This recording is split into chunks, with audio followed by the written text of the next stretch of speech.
일곱 집사를 선택하다입니다. 근데 여러분, 제가 집사라고 여기 지금 지칭을 했는데 이 사도행전 6장에는 집사라는 표현이 전혀 없습니다. 여러분 지금 1절부터 6절 같이 교독했죠? 집사라는 단어 있습니까? 전혀 없죠? 근데 전혀 없지만 사도행전 21장에 일곱 집사 중 하나인 빌립이 이런 표현을 쓰거든요. 이런 표현을 통해서 우리가 보통 우리가 여기 지금 7명의 명단, 스데반부터 시작해서 니골라까지의 사람들을 집사라고 보통 하고 일곱 집사를 선택한 것을 알 수가 있고요. 물론 지금 오늘날의 여기 지금 집사는 오늘날의 서리 집사와 같은 형태라기보다는 아마 장로나 아니면 안수 집사의 정도의 그 신앙 그런 수준으로 선택을 해서 또 안수하여 주는 안수 직분에 해당되는 것을 우리가 생각해 볼 수가 있습니다. 자, 오늘 먼저 첫 번째로는 일곱 집사를 선택하게 된 배경입니다. 교회가 이제 숫자적으로 부흥을 했습니다. 처음에 12제자로부터 시작했던 초대 교회가 120문도가 같이 사도행전 1장에 보면 기도했다 그랬습니다. 마가 요한의 다락방에서 120문도가 기도하고 성령 충만하기를 간구할 때 하나님께서 그들에게 성령을 보내주시고 성령이 충만한 제자들이 복음 전파로 말미암아서 교인 숫자가 3,000명, 5,000명 이렇게 불어나게 되었다고 지금 1장부터 우리가 지금 6장까지 상고했는데 그 말씀 안에 표현되어 있습니다.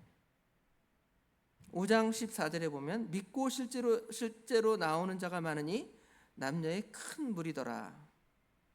짧은 시간 안에 교회가 크게 성장하고 부흥하게 된 것입니다.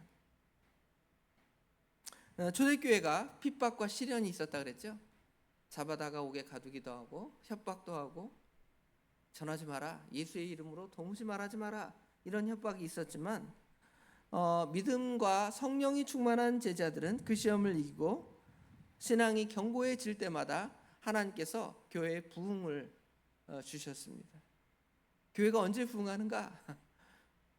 교회가 아무 얘기 없고 조용하다고 교회가 부흥하는 게 아니에요. 그건 둘 중에 하나예요. 정말 성도들이 믿음이 성령이 충만해서 교회가 믿음 안에서 조용한 경우도 있겠지만 죽은 교회, 죽은 사람 말 없잖아요. 교회가 쇠퇴하면 교회가 조용해요. 근데 정상적인 교회는 교회가 부흥하면서 시끄럽기 마련이고 시험과 시련이 있기 마련인데 그 시험을 통과하면 교회가 꾸준하게 성장한 것을 볼 수가 있습니다. 네, 교회 성장과 발전이죠. 이런 것과 더불어 생겨나는 것이 교회의 안에 있는 어떤 불만, 내부적인 문제가 있죠. 외적인 시험은 뭐 우리가 믿음 안에서 기도하면서 물러가라, 사단아 물러가라 하고 주님께 맡겨 기도하지만 내적인 문제들이 발생할 때는 이건 하나님께 맡길 수밖에 없죠. 지난주에 우리가 상고했던 5장의 말씀에는 그 아나니아와 삽비라 사건이 교회 안에서 시기심과 질투심, 분쟁 뭐 이런 것들이 일어나게 되었는데 이것은 하나님께서 베드로와 믿음의 사람들에게 지혜를 주셔서 승리하게 하신 것을 알 수가 있고요. 또 다른 시험이 오늘 6장 안에 있습니다. 1절에 보면 그때의 제자가 더 많아졌는데 헬라파 유대인들이 자기의 과부들이 매일 구제에 빠짐으로 히브리파 사람을 원망하니 그랬죠. 어찌 보면 별거 아닌 것처럼 보일 수 있습니다. 교회 안에서 어떤 사람은 구제해서 도와주는데 어떤 사람은 못 도와줬어요. 뭐 그럴 수 있죠. 뭐 리스트를 잘못 써가지고 신경 못 써서 우리 어르신들 교회에서 대접을 해야 되는데 참 쓰다가 목록에서 빠질 수 있어요. 그렇죠? 아무것도 아니다 이렇게 생각될 수 있는데 그러나 이것이 그냥 교회 안에서 믿음으로 이겨서 다 잘못을 고백하고 우리가 좀 신경 썼으면 이런 일이 안 일어날 텐데 좀 신경을 못 써서 제가 잘못했습니다. 그렇죠? 그러면 성도들이 다 어느 정도 이해할지 모르겠습니다. 그런데 이 일이 이제 실제로 크게 되어진 거죠. 어떻게 된 거냐면 교회 안에 이제 분열이 생기게 된 거예요. 여기 보니까 헬라파 유대인이라는 단어가 나오고요. 히브리파 사람을 원망하니 그랬죠. 교회 안에 이제 분파가 생겨나게 된 겁니다. 헬라파 유대인이라는 것은 아마 예루살렘 교회가 세워지면서 많은 사람들이 예루살렘으로 돌아왔다 그랬는데, 그 예루살렘 안에서 외국에 살다가 예루살렘에 이제 기거하면서 기독교 신앙, 예수님에 대한 신앙을 받아들인 사람들이 헬라파 유대인이라면, 원래 예루살렘에서 태어나서 예루살렘에 살다가 예수님의 복음을 듣고 예수 믿는 사람, 이 사람들을 이제 히브리파 유대인이라고 생각을 합니다. 근데 이제 교회가 이렇게 숫자가 많아지니까 이런 갈등이 생겨나고, 또 어떻게 보면 교회가 숫자가 적으면 우리가 교인들을 다 챙길 수가 있어요. 개척교회에서 하나님 섬길 때 보면 교회 아무개 권사님 누가 안 온다 그러면 금방 티나잖아요. 새벽 예배를 생각해 보여요. 새벽 예배를 드리는데 오늘 아무개 권사님 안 오셨다, 어디 아프신가 뭐 이러잖아요. 그렇죠? 뭐 근데 주일 대예배 때 어때요? 다 섞여 있어서 그냥 일부 예배 드렸나 보다, 아니면 뭐 뒤에 앉으셨나 뭐 이렇게 다른 성도들이, 목회자 입장에서 볼 때는 앞에서 있으니까 이게 보이긴 하지만 우리 같은 성도들끼리는 그런 걸 잘 캐치를 못 해낼 때가 있죠. 마찬가지로 교회가 숫자가 많아지니까 그 숫자에 집중이 되게 되고 그 한 사람 한 사람 개인에 대해서 집중하지 못할 때가 있어요. 대형 교회 약점이 거기 있어요. 물론 교회가 크게 부흥하면 좋겠죠. 목사도 몇천 명, 몇만 명 거느리는 목사라면 큰 소리치. 성경적인 것은 아니지만 그런 느낌은 있지만, 그렇게 교회가 크고 성장하면 성도 하나하나에 대한 관심 집중도는 어떻게 돼요? 떨어질 수밖에 없어요. 그렇죠? 개척교회 할 때 성도 한십 명을 돌아보는 목회자의 마음과 수천 명, 수만 명을 돌보는 목회자가 교인 하나하나 일일이 다 신경 쓰기는 굉장히 어려운 겁니다. 인간의 능력에 분명히 한계가 있겠죠. 그래서 이제 교회가 성장하면 더 이제 전문적으로, 행정적으로 이런 기능, 역할을 할 사람이 어떻게 보면 필요할 수도 있어요. 그러니까 오늘 7 집사의 선택이 등장하게 된 거겠죠. 그런데 이제 뭐 이런 데 있어서도 마찬가지로 우리가 사람에 집중하는 그것, 사실은 사람이 중요한 거잖아요. 교인 한 사람 한 사람, 신자 한 사람, 오는 사람 한 사람 한 사람이 중요하지, 교회에 무슨 어떤 프로그램이 있고, 그죠? 어떤 뭐가 있어서 뭐 열심히 합시다, 뭐 물론 열심히 해서 교회가 성장을 해야 되겠지만, 교회에 온 한 사람 한 사람, 그렇죠? 한 분 한 분이 귀하고 그 사람에 집중하면 교회가 분명히 큰 문제가 없을 거라고 생각을 합니다. 그러나 아마 초대교회도 이런 문제가 분명히 있죠. 숫자가 12명, 120명 할 때보다 5,000명, 3,000명 그러면 이제 사도들이 분명히 그 일을 다 감당하기 어려운 부분이 있습니다. 그래서 아까 말한 대로 헬라파 유대인들이 자기들이 과부들이 구제를 교회에서 받는 그 문제에 있어서 히브리파 사람들보다 대접을 못 받게 되고 문제가 생겨난 것을 알 수가 있습니다. 그래서 이제 교회 안에서 이 문제를 해결하기 위해서 12사도가 이제 회의를, 일종의 회의 비슷한 거죠,를 열어서 이 문제를 현명하게 판단하려 합니다. 이런 문제가 발생하면, 교회에서 어떤 문제가 발생하면 어떻게 해요? 쉬쉬하고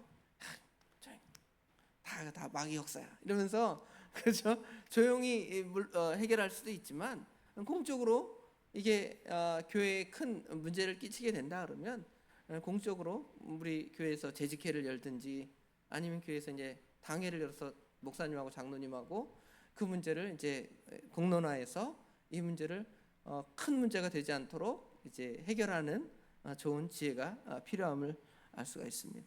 그래서 이 문제를 은밀하게 듣거나 아니면 누구 편을 들을 수 있죠. 내가 헬라파 유대인에 가까운 사람이면 저 히브리파 그 유대인들 못됐다, 그렇게 자기들만 챙기다니. 반대로 내가 히브리파 사람이라면 어떻게 하겠어요? 저 헬라파 사람들은 뭐 그거 대단한 것도 아닌 것 같고 다음에 대접해 주면 되지. 그걸 갖다가 그렇게 공론화시켜서 교회를 시끄럽게 하느냐? 뭐 이렇게 반대할 수도 있을지 모르겠지만 사도들은 사람들을 무시하거나 판단하거나 정죄하지 않고 사람들을 불러서 이 문제를 본질적으로 교회 안에서 이런 문제가 발생하면 문제가 생기니까 이제 회의를 열고 이 문제를 다루게 되는 거죠. 그러면서 이제 사도들이 자기들이 할 의무에 대해서 좀 생각을 해보게 된 겁니다. 여기 2절에 보니까 12사도가 모든 제자를 불러 이르되, 그러면서 뭐라고 말하냐면 우리가 하나님의 말씀을 제쳐놓고 접대를 일삼는 것이 마땅하지 아니하니. 이건 접대, 대접. 우리가 어제 새벽에 목사님 말씀을 통해서 말세 성도의 3대 3 중에 하나가 이제 봉사죠. 성도 섬기는 일, 접대하는 겁니다. 이 일 자체를 일삼는 것이 마땅하지 아니하다. 그러니까 이 말씀을 우리가 오해해서는 안 돼요. 하나님 말씀을 전하는 것은 1차적으로 중요하고 접대 일삼는 것, 성도 섬기는 것은 두 번째다, 이렇게 생각하는 것이 아니라 이제 늘 목사님 말씀하지만 프라이어리티라 그러죠. 이제 우선권, 목사가 먼저 해야 할 일, 그런 측면에서 말씀 준비하고 기도하는 그 일이 우선되어져야 되는데, 교회가 많으니까 그 일은 좀 소홀히 될 수 있고 좀 부차적으로 해야 할 일들이 더 이렇게 많아지게 되니까 이거 하나님 앞에 좀 정당하지 않은 것 같다, 이렇게 말을 하는 거죠. 그러면서 이제 7명의 사람을 택하게 되었습니다. 7 일꾼, 집사라는 단어 자체가 우리 원래 그 디아코노스, 영어로는 디콘이라는 단어인데요. 이게 먼지를 뒤집어 쓰는 사람. 먼지를 뒤집어 쓰는 사람이 뭐냐면 그 일의 그 핵심을 맡아 하는 사람. 진짜 그 총무 정도에 해당되겠죠. 네. 그렇죠? 모든 일을 제일 그냥 앞장서서 하는 사람, 행동대장. 그죠? 이런 정도에 해당되는데, 그 7 집사를 선택해서 교회에서 중요하게 해야 할 일들을 감당시키고, 목회자들은, 여기 지금 12사도는 오늘날로 말하면 목회자들이라면, 목회자들은 말씀 전하는 거, 기도하는 일에 전무하겠다, 이렇게 교회 안에서 이야기하는 것이죠. 그래서 이제 직분자들을 세워서 교회 안에 그 일들이 사도를 협력하는 일과 또 교회의 일이 한 사람에게 집중되지 않도록, 둘 중에 하나예요. 모든 일이 한 사람에게 집중된다는 것은 어떻게 보면 그게 하나의 권력처럼 돼서 그렇죠? 그렇게 되는지, 아니면 반대로 그 사람이 그 일을 다 하니까 나중에 그 일 때문에 뒤로 자빠져 넘어지는 거, 그렇죠? 둘 중에 하나잖아요. 그런 문제가 발생하지 않도록 이를 골고루, 그렇죠? 분배하는 일들을 지금 해온 것을 알 수가 있습니다. 그런데 이런 직분자를 세울 때에 아무 어떤 기준이나 생각 없이 이 사람이 하면 잘 되겠다, 저 사람이 하면 잘 되겠다, 그냥 똑같이 다 나누자, 뭐 이런 식이 아니라 그 일을 잘 감당할 수 있도록 그 사람을 막 뽑는 거죠. 선택하는 것이죠. 세상에서는 어떻습니까? 어떤 위에 직분들을 이제 뭐랄까요? 그 일을 감독할 수 있는 사람들을 세워 나갈 때에, 예를 들어 뭐 평직원 이상의 대리, 과장, 부장 세우잖아요. 어떻게 세워요? 뭐 나이대로 세워요? 그게 아니라 뭐 그 일을 잘 감당할 수 있는 탤런트, 재능 같은 게 필요하겠죠. 능력이 필요하겠죠. 지식이 있든지 학력이 있든지 경력이 있든지 뭐 이런 것을 가지고 아마 뽑을 것입니다. 교회는 어떻습니까? 교회도 학력이 좀 있어야 집사를 하지, 불황무식해서 무슨 교회 일을 하겠는가, 그러지 않잖아요. 교회에서는 그 일이 개인의 능력이나 학력이나 경력 이런 것이 아니라, 오히려 오늘 그 기준에 따라서 보면 여기 6장 3절에 형제들아 너희 가운데서 성령과 지혜가 충만한 사람, 성령이 충만한 사람, 지혜가 충만한 사람, 또 세 번째로는 칭찬을 받는 사람, 이런 사람을 택하라는 것이죠. 아마 성령이 충만한 사람이라는 것은 중생한 사람이 기본적으로 성령이 충만하겠죠. 중생하지 않은 사람이 교회를 맡아서 감당할 수 없습니다. 교회에서 목회자나 장로님이나 권사님들 세울 때 예수 안 믿 그냥 교회 다니는 사람 세울 수 없잖아요. 교회 안에 종교인이 있을 수 있으니까. 최소한 예수를 믿고 중생했다라는 증표가 있는 사람, 또 성령이 충만하다는 것은 그러지만 그 가운데서도 늘 말씀과 기도 안에 기도하면서 하나님의 그 인도와 주장, 성령의 인도와 주장을 충분히 받는 사람, 그런 사람을 선택을 한 거죠. 그 다음에 이제 지혜가 좀 필요합니다. 지혜라는 게 무슨 세상의 지혜 그런 것이 아니라 어떤 조직을 이끌어갈 수 있는 최소한의 지혜가 필요하겠죠. 이 사람들을 어떻게 잘 이렇게 갈등하면 이렇게 조화롭게 만들 수 있겠는가? 또 교회에 무슨 행사가 있는데 이거 어떻게 이 머리를 써서 그 일을 감당하겠는가? 우리 전도회 회장님들 세울 때도 다 그러잖아요. 우리 권사회 회장님도 계시고 그죠? 다 있는데 세울 때 최소한의 그런 지혜가 필요하죠. 만약에 지혜가 부족하면 지혜 있는 사람을 밑에 세워서 하면 돼요. 그렇죠? 그런 사람을 세우는 것도 지혜예요. 그렇잖아요. 꼭 내가 지혜가 다 있어서 내가 다 아는 거 그게 지혜 있는 것이 아니라 내가 장으로서 그 다음에 그 밑에 아래 직원들이 그 일을 잘할 수 있는 임원들을 세우는 거 그것도 지혜잖아요. 그렇죠? 그렇게 잘 감당해서 그 일을 감당하게 하는 겁니다. 뿐만 아니라 칭찬을 받는 사람, 덕이 있어야 돼. 모든 사람 앞에 지혜는 있고 좀 뭔가 은혜가 있는 것 같은데 모든 사람 앞에 좀 성격적으로나 이런 것이 좀 까칠해서 많은 사람 앞에 이렇게 총애를 받지 못하는 사람도 있어요. 그렇죠? 그런데 그런 것들은 이런 직분을 감당하는데 조금 어려움이 있을 수 있습니다. 그러니까 그런 사람들을 세워서 하나님의 일을 감당하게 하는 겁니다. 이렇게 세울 때에 지금 여기 세운 사람이 7명의 명단이 있고, 그렇죠? 그런 사람들을 뽑아서 세웠는데 이렇게 세운 결과는 어떻습니까? 7절에 보니까 7절에 하나님의 말씀이 점점 왕성하여 예루살렘에 있는 제자의 수가 더 심히 많아지고 허다한 제사장의 무리도 이도에 복종하니라. 교회가 더 성장할 수 있는 기회를 얻게 됐고 교회가 더 성장하게 됐죠. 자, 하나님이 지혜를 주셔서 이 일을 그렇게 감당하게 하는 겁니다. 자, 교회 안에 분명히 이제 숫자가 커지고 부흥하면 문제가 있다라는 것은 분명히 지극히 정상적인 일입니다. 어떤 조직 안에서나 마찬가지겠죠. 그럴 때 이거를 갖다가 다 깨버리자, 없애자, 그렇게 싸우고 지지고 볶고 하느냐 그러잖아요. 싫어, 싸움 자체를 싫어하고 시끄러운 걸 싫어해서 다 흩트자 이런 사람이 있는데 그건 성경적인 원리는 아닙니다. 분명히 성경에도 모이기를 힘써서 같이 하나님의 일을 감당해야 되니까 이렇게 모입니다. 그런데 그때마다 우리의 능력, 우리의 방법으로 그 해결하는 것이 아니라 하나님이 주신 지혜로, 즉 여기 말한 대로 성령 충만하고 믿음이 충만하고 말씀이 충만하고 그렇죠? 지혜가 충만한 사람 선택해서 지혜롭게 그 일을 하면 돼요.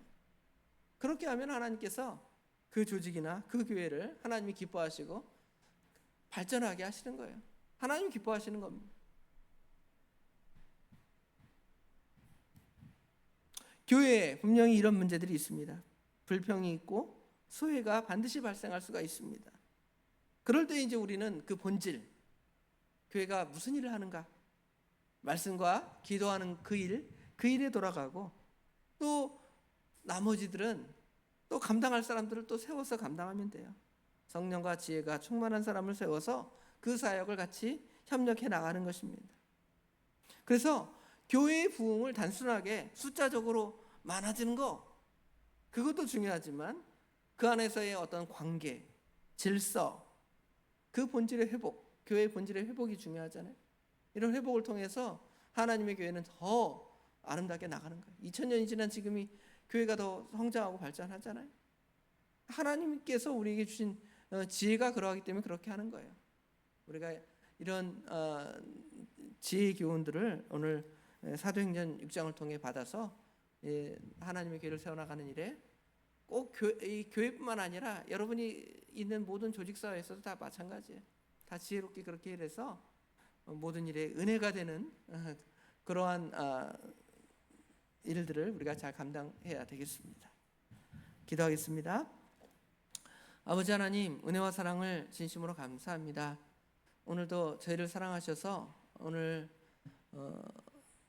스데반과 6명의 사람들, 7명의 집사를, 일꾼들을 뽑아서 하나님의 교회를 잘 이렇게 세워나간 지혜를 오늘 말씀을 통해 배우게 하신 것 감사합니다. 교회가 성장하고 발전하면 이 안에서 분명히 문제가 있고 갈등이 있을 수 있습니다. 그것이 싫어서 우리는 모이지 않겠다, 교회를 하지 않겠다, 그것이 아니라 하나님은 그 안에서 모여서 그렇게 갈등한다 할지라도 이거를 지혜롭게 해결하며 하나님의 선한 뜻을 같이 협력하여 나아가기를 원하시기 때문에 어떤 단체를 만드시고 교회의 모든 조직들을 우리에게 세워서 선하게 인도하게 하신 것 감사합니다. 아버지 하나님, 그 안에서 혹시 문제가 있고 갈등이 있을 때에 우리 모든 믿음의 형제들이 하나님께 기도하고 하나님께 맡기고 하나님의 선한 뜻을 구하며 또 지혜와 성령이 충만한 사람, 또 모든 사람에게 칭찬을 들을 만한 사람들을 세워서 그 문제를 믿음 안에서 해결해 나가고 그것들이 오히려 하나님의 교회의 걸림돌이 아니라 또 하나님의 교회가 부흥하고 성장하는 그 일에 아버지 하나님 기회로 삼고 주춧돌로 삼았던 것처럼 저희들이 그런 지혜를 초대교회에 7 일꾼을 세운 것을 통하여 배우게 하시고 또 그런 지혜로 아버지 하나님 모든 조직들을 선하게 교회 안에서 세워나갈 뿐만 아니라 아버지 하나님의 선하신 뜻 합력하여 선을 이루는 그 일을 우리가 주님 안에서 잘 감당해 나갈 수 있도록 우리 하나님, 성령 하나님 친히 도와주시옵소서. 아버지 하나님, 오늘 하루 또 여러 행사들이 또 우리 앞에 있습니다. 특별히 우리 여름 성경학교 마무리로 우리 아이들 이제 수영장에 가게 되는데 물놀이 중에 아무 어려움 없도록 우리 하나님 도와주시고 또 이 일을 협력하는 모든 선생님들에게도 지혜와 명철함을 주셔서 잘 감독하고 지혜롭게 이행할 수 있도록 우리 하나님 도와주시옵소서. 여름 성경학교뿐만 아니라 중고등부 수련회, 청년부 수련회 또 사경회까지 우리 하나님께서 선하게 준비하게 하시고 이루게 하신 것 감사합니다. 아버지 하나님께서 함께하여 주셔서 한 심령이라도 이러한 귀한 잔치를 통하여 은혜 받고 또 하나님의 교회가 성장하는 그 일에 우리가 도구로 쓰여지기에 부족함이 없는 근본 귀한 잔치가 성회가 될 수 있도록 우리 하나님께서 친히 함께하여 주시옵소서. 날씨가 무덥습니다. 하나님의 백성들, 귀한 백성들, 우리 성도님들 건강 지켜주셔서 아버지 하나님 건강한 몸으로 이 무더운 여름을 지혜롭게 날 수 있도록 우리 하나님 또한 도와주시옵소서. 오늘 하루 우리 하나님께서 모든 것을 선히 인도하고 주장하여 주실 줄 믿사오며 예수님의 이름으로 간절히 기도드리옵나이다. 아멘.